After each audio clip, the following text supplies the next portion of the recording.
Hello, everybody, and welcome to another edition of Community Works. I'm Bernadette Welsh, your host. All of our shows highlight local nonprofit agencies in our area.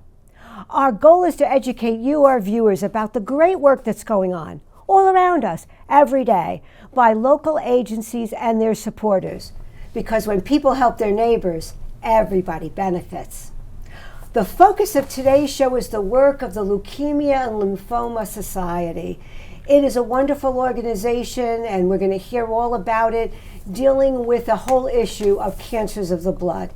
And I am so pleased to have my guests here with me today. They're going to explain about it. So, welcome to the show, Rhonda and Phyllis. I so appreciate it. Rhonda, you are our team and training coach to help raise money. And Phyllis, you're on the Board of Trustees and a board member a long time, I'm sure. So again, thank you both for being on the show. Thank you. Phyllis, I'd like to start with you to let our viewers know something about the mission and history of the LLS. Sure, I'd love to tell you about it. So LLS was actually formed in 1949 by a couple who had unfortunately lost their son to leukemia. And at that time, there were no cures. And they started out by creating a society which was called the de Villiers Society to raise money to fund research for cures. Since then, we have become the Leukemia and Lymphoma Society. The mission of LLS is to find cures for these blood cancers, including all leukemias, all of the lymphomas, non-Hodgkin's and Hodgkin's lymphoma, and multiple myeloma. In addition, a very strong part of the mission is to improve the quality of life for patients and families dealing with these diagnoses. And the society covers issues from the beginning of diagnosis through treatment and survivorship. We are a leader, a global leader in blood cancer research. Since 1949, more than $1.6 billion has been invested in research. And we have been absolutely at the forefront of finding cures, not cures yet, but treatments, and much better treatments nowadays with personalized medicine, immunotherapy, genomics. LLS has has been supportive of and responsible for more than 70% of the FDA-approved drugs in the last 6 years.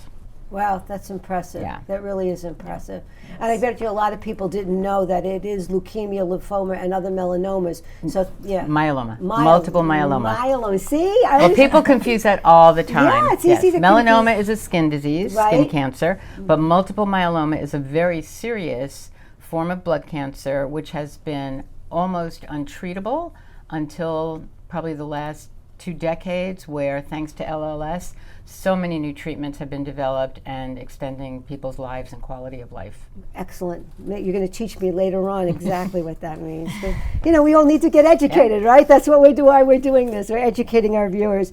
So you did a wonderful overview, Phyllis. Now, how about specific programs? Can you give us an idea of a specific program and how it works? Well, there's so many programs. Well, first pick of all, a couple. First of all, we have the Information Resource Center. I know the number is going to come up later, but we provide information about every one of the diagnoses, every form of lymphoma, every type of leukemia. There are booklets and a lot of education for patients and families. We run education seminars for patients and families.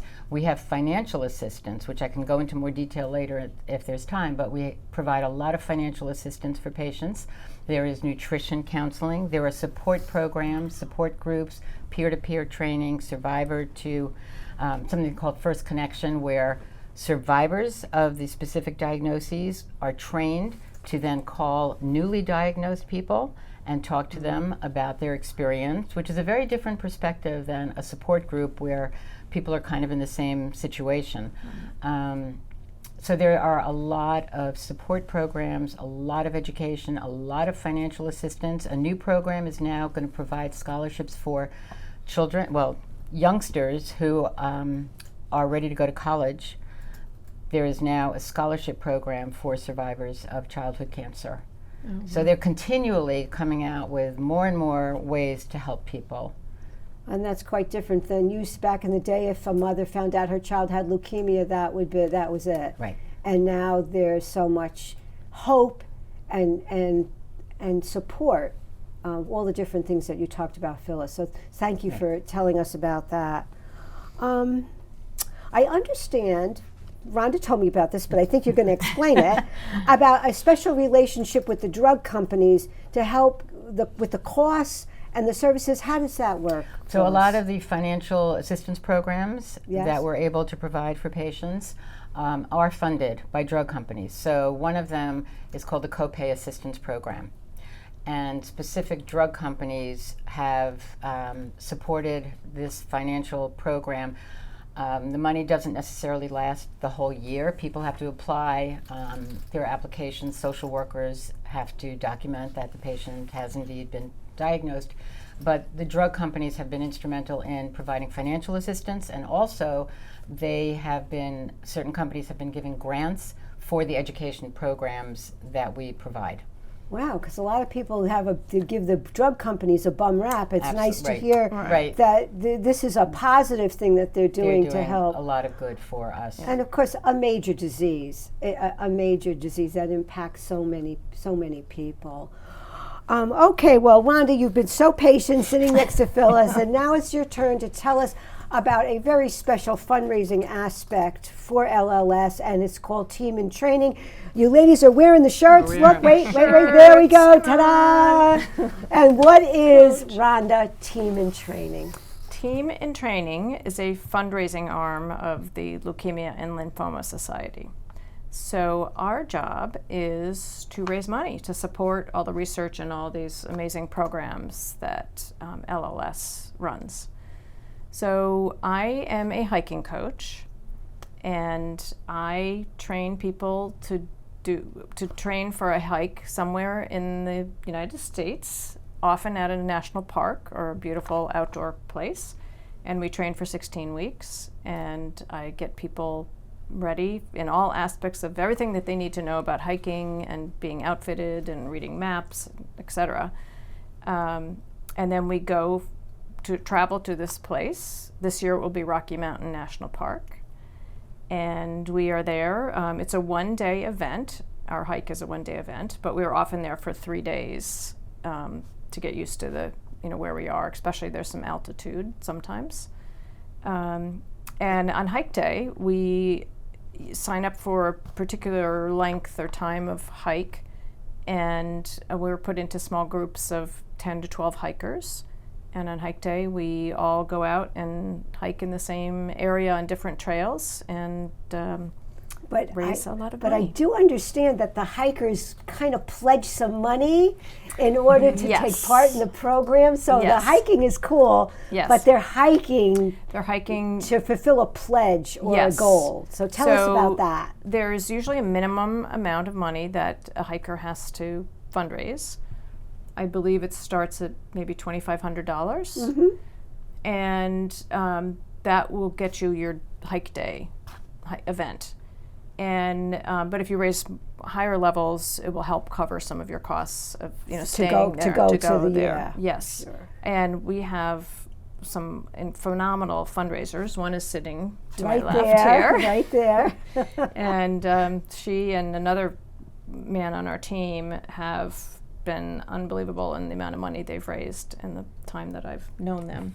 And not to mention that keeps you young, healthy, and beautiful. So that's pretty cool. And so I've been doing this since 2010, and our Connecticut, Westchester, and Hudson Valley team has raised over $1 million.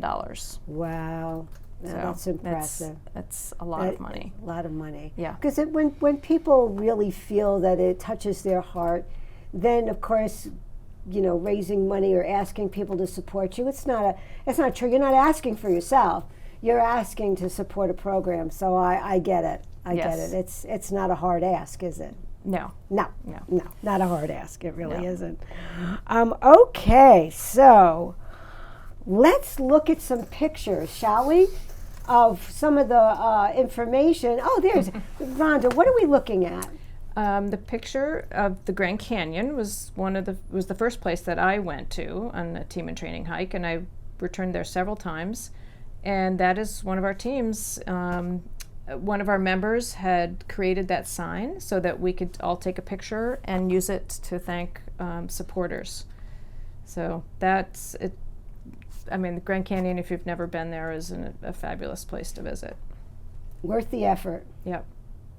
And there's a whole bunch of stuff on here, and I know our viewers are not going to be able to read it, Rhonda. So could you just give us a little highlight about what some of the things are there? I think this is right from your website. Okay. So Team in Training has lots of different event types that people can participate in. Hike being one. They do a cycling event, which is called America's Most Beautiful Bike Ride, which is around Lake Tahoe. Ooh, It's riding over around Lake Tahoe. That 100 sounds like an miles. interesting thing to do. Yes, beautiful, supposedly. There's marathons, half marathons, and shorter running events in different places, including Disney, and marathons are all over the country, including New York City. Let's see, what am I forgetting? Marathons. There's half marathons. Triathlons, yes, which is running, swimming, and biking. Yeah, wow. So that's Pretty impressive. a challenge. That's pretty impressive. And the Tahoe ride is in June, so it's probably not too late for Ooh. any serious cyclists to sign up. Well, that's why we're going to tell people about that. Hey, did you hear that? We're going to get some cyclists over there. There are people Connecticut is wonderful for cyclists. Yes. There are just so many people involved in cycling, and we have special lanes for them, and it's all very good. It's all very good. Okay, so we talked about some of the things that we'll find on the website. What if somebody, kind of like me or you, wanted to do a fundraiser that wasn't part of the cycling or hiking or triathlon? Could they just come to you and say, Rhonda, I'd like to raise some money for LLS? I know you're going to say yes. Of course. Yes. So it really doesn't matter. If somebody wants to raise money, they can. They can, yes. Yeah, for yes. sure. And often they can find an event such as there's a Light the Night event, Yes. which is in Hartford in September. I think Oh, we have there it is, Light the there we Night. go. Yep, in September. And that's something people can, if they raised money, they could put it to that event. But it all goes kind of into the same pot. Right. And that was September 23rd of this year? Yes. Yes, Light the Night. So that, and that's an evening, and it's an event that I've often just gone to participate because it's a very moving event. There's all kinds of families that are there, and they give us these lights to carry, and we walk around Bushnell Park, and I'm sure it's very moving. Yeah, I'm sure it's very moving. to be in that community. And it's all over the country. So if people are watching who don't live in Hartford, in this county, it's all over. There are a couple in Connecticut, Westchester, New York City. It's a national event. So Light the and Night. very community oriented. Yes. They honor not only survivors, but there's a special ceremony to give honor to people who didn't survive. And it's very meaningful, and you don't have to raise a whole lot of money to participate. There you go. Yeah. Because every little bit counts, right? I mean, you don't have to worry about it. It's you want to do something, you can do something. I like that a lot. Can I just add another way that people can be involved? Oh, It doesn't yes. even involve money. Oh, good. We do a lot of legislative advocacy. Ooh, let's So hear the about that. Okay, so LLS has been involved in lobby days in Washington. We send people down there. In fact, it's next week. We have people going down to Washington to meet with our legislators. I have met with legislators locally, our senators, our congressmen. We advocate for policies that will benefit all cancer patients, not just blood cancer. So, for example, last summer, we did a lot of advocacy for the Medicare bill that was going to include a cap on prescription drugs, which is such a big issue for people with any kind of cancer. Yes, it and is. it passed, and we are very much on the ground doing that. We're also very much interested right now in diversity in clinical trials. Because clinical trials, historically, we know that they didn't include women for heart disease. Yep. Well, they don't include, very often they didn't include people of color for cancer trials. So we are trying to change that and really have much more equity in treatments and clinical trials. So advocacy, you'll see it on the website, but that is a way that people can just sign up to be an advocacy volunteer, and we make it very easy for them, giving alerts and ways for them to Or sign even up. sending it emails or letters or things that they could do right from their Right, home. exactly. Right. And statewide, we're also involved in statewide legislation. Yeah, that's an important thing to know. People want options. Right. Right. They want to say, well, geez, I'm not a hiker, and okay. But, you know, Or I'm you not a could- fundraiser. Yeah. So I like that. People like options, and I appreciate the effort of getting out there and talking to the people that are making decisions that affect our lives. Right. Right. Right? Because we could talk about it all the time amongst ourselves, but if you're not going to the people who are making the decisions, then how can you have the impact that you want to have? So that's really an important aspect of what you're all doing. So that's super terrific. We were talking before the show started about how COVID affected your charities, so many charities in the state of Connecticut, and how technology has changed because of COVID. So whoever wants to chime in on that, how did you survive COVID? Rhonda, I know the Well, hiking had to stop. hard. It was very hard not having a hike team. Oh, I know. But people did continue hiking, and Phyllis and another member of our team, Mark, completed a very big hike in Massachusetts. Yeah. But in terms of all these other programs and services, LLS shifted very quickly to online, virtual. There were education programs that were done virtually, and fundraising events. They did Light the Night virtually. Most charities found a way, and if people are interested, they find a way to participate. So everything was done virtually, but we continued to raise pretty much, I think, the same amount of money that we had prior to COVID. So they were very versatile. So has some of the technology that COVID brought on actually you find very... Well, Zoom. Very I don't think any of us Zoom, would have yes. survived without Zoom. Zoom, for sure. Yeah. I know most organizations are continuing to use Zoom just as a means of communication amongst people. It costs money to go to meetings. It takes an extra time to get there. If you could do something on Zoom, why not? And so for our viewers, if you know that you can do something with the LLS via Zoom, what's better than that? Yesterday there was an education program on pediatric survivorship, and it was a national Zoom virtual program. Wow. So now we incorporate both, because you can do things nationally that way. You get a speaker from, another institution in Texas or Boston who's going to speak to everybody. I like it. I think that makes just makes so much sense. Okay, so we talked about Light the Night. That's that special one. And we talked a little bit about how much money is raised by Team in Training and other events. But let's celebrate it again. I mean, in just last year, Rhonda, do you have a number for if it's just what was raised from last year? I think we talked about that at some point. Give you that. I may have Well, that our number. team raised $100,000 Yes. Okay, so we there you raised go. over just in 100,000. Connecticut. Right? Just- Connecticut, Westchester. Okay, in 2022, I'll read you my notes here. Okay, good. Team in Training raised over $16 million, Wow. and Light the Night raised over $65 million. That is an awesome amount of money. Yeah. That's an awesome amount of it's money. incredible. Pretty good, huh? Yeah. Pretty good. Very good. Very good. Okay. So now this website, we've been talking about the website. It's so important, and we want to direct people to the website. So Alex, could you put up there we go. So there you'll see the Leukemia Lymphoma Society. There's that website. There's a phone number. Phyllis, again, we've talked around it, but let's emphasize it. What will people find if they go to your website? So they can find very specific disease information. So if somebody is newly diagnosed and doesn't know anything about their specific diagnosis, they can get educational material, lots of information. They can get information about all the support services that we mentioned. If it's not somebody who is looking for disease information, donors can find a lot of information about the research that we've done and where the money is going, and very specifically the researchers whom we are funding.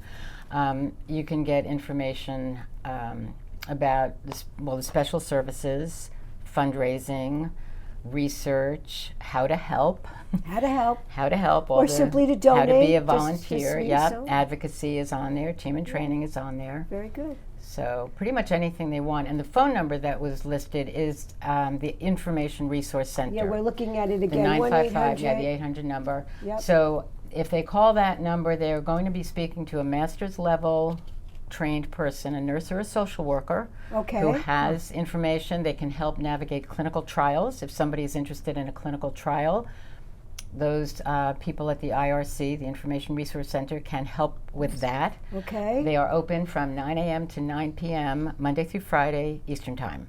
Okay. So every day from 9 to 9, you can reach somebody to get information and guidance. And the other thing we're talking about with the fundraising, and that some people say, well, geez, Bernadette, how much money actually goes to the charity and how much money goes to staffing? And we know that all these things are important, but I think you were telling me about a pretty good rating. Yeah, I'm glad that you asked. Folks that have. we are we have a 4-star rating, and 4 stars is the highest with Charity Navigator. Okay. And historically, LLS has always been in the top 5 when you talk about all of the big charities, the Heart Association and American Cancer. We have been in the top 5 of charities in terms of the amount of money spent for administrative costs versus what directly goes to the mission and researchers. Good. And we all do know that people do need to be paid. I mean, you Yes. can't ask Can't everyone volunteer. to be a volunteer. Everybody cannot be a volunteer. So we have to understand that some money has to go to the administrative costs of And charity. there are costs for running all the events. And Yeah, it's expensive. It takes time, Yeah. resources. People, the venues have to be selected. Right. People need to know where to go. So it's good stuff. It is good stuff. Okay, so we're not going to get mad about admin costs, right? No. We just know that most of the money is going to the charity, and that's what we want to hear. And I have one comment on that. Yes? Just that the team in training at LLS has consistently, over the years that I've been involved, has worked on kind of condensing its infrastructure. So there are less people doing more work, which saves them more money. I mean, a little harder on the individuals, but they've been able to increase the amount of money that goes towards all research. A lot of organizations, regular businesses, we're all asking less people to do more. It seems to be the way of the world these days. But hey, if it brings more money into the charity, then that, of course, is what we want. We want more money to go to the charity. Okay, so we're heading towards the end of the program. I can't believe it, but we are. But we still have time to talk about what I love to talk about. Why, Rhonda and Phyllis, are you involved with the Leukemia and Lymphoma Society?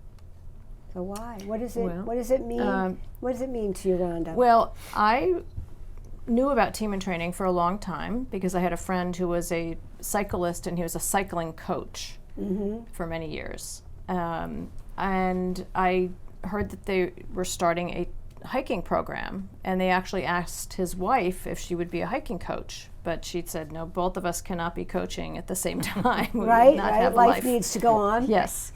So they thought of me, and they called me, and they said, would you be interested in being a hiking coach? And I said, well, where would we go? And he said, the Grand Canyon. And I'm like, sign me up. Sign me up. Sign me up. So that's how I got started with it. And it's just when was that, Rhonda? That was in 2010. 2010. Yes. 2010. Yeah. And do you know individuals who have leukemia, so that you would feel that you have done something that has helped a person that you know? Well, I had an uncle, my mom's twin brother, who died of leukemia many, many years ago. He did live for 7 or 8 years with the treatments that they had at the time. At the time. Yep. For sure. I've had survivors on my team, which is always very inspiring to have somebody who's, when you know what they go through. I mean, some people practically die from the treatments to survive. It's like any kind of cancer with what you have to go through. Yeah. Right. Okay, Phyllis, how about you? Well, I actually was on staff. I became a patient service manager in 1998 at the Leukemia Society. So I ran all these programs. That was my job. And I just thought it was a fantastic organization. I started doing team and training before I met Rhonda. Before they had hike, I was doing cycles, century rides, and I walked some marathons because I thought it was just such an incredible program. I retired more than 10 years ago, but here I am. But here you are. And I say to people, You didn't because it retire. really is such an incredible organization. The work that's done, Yeah. the research, the results of the research that has been funded, the amount of people who are living more quality lives and surviving because of all of this work, I just can't stop doing it. So I've stayed involved with the board and with team and training. And when I first started working there, people would say, oh, are you working there because you know somebody? I didn't know anybody who had had any of these diseases. Within 5 years, I lost a sister-in-law to leukemia, a very dear cousin to lymphoma, and ever since then, constantly, people that we know people. It's hitting so many people. For sure. So it goes on and on. And I know, we I want to knew- put an end to it. Yeah, I know one mom in my neighborhood who lost her son. He was 13, and she was just devastated. And then a couple of years later, she lost her husband. Oh, my goodness. And so it was just devastating. And then I think both you ladies know that my mom, who passed away in 2003, didn't realize she had a very slow moving leukemia, where she didn't even realize that her blood wasn't doing the work that it was supposed to be doing. And then for the last 6 months, she just got weaker and weaker. And then we lost her. And she was in her 80s, so she lived a good long life. But, when you don't even know, you don't know. And now my sisters and I, you can get tested. You can find out if something. That's why people need to go to the doctor. They need to do their physicals. They just Absolutely. need to find out what's going on. To just say, oh, I don't like going to the doctor, I don't want to go. Ignorance is not bliss. No. It is not. It's You not need to good. find out, because then you can call the organization and you could find out what to do next. So I think that it's so very important that people do find out what's going on in their bodies. And then if this particular cancer research and development touches you, then you can get involved with the organization. I know I desperately want to do a fundraiser for my mom, and I will. I have pledged to do that, and I will. And I'll think of something. I'll think of something to do. Okay. There are ideas on the website. Yeah, Check out the there are website. ideas on the website. I think I want to play bingo. I want to have a bingo game. My mother loved bingo. Okay, so we are out of time. Everybody, thank you so much for listening to our program. Thank you, Rhonda and Phyllis, for all the information you've given our viewers. If this touches your heart, let us know. Contact us. You can call that number. There's so many ways that you can hook up with this wonderful organization. So thank you again for watching Community Works, and please remember, when people help their neighbors, everybody benefits. We'll see you again next time. Bye-bye, folks.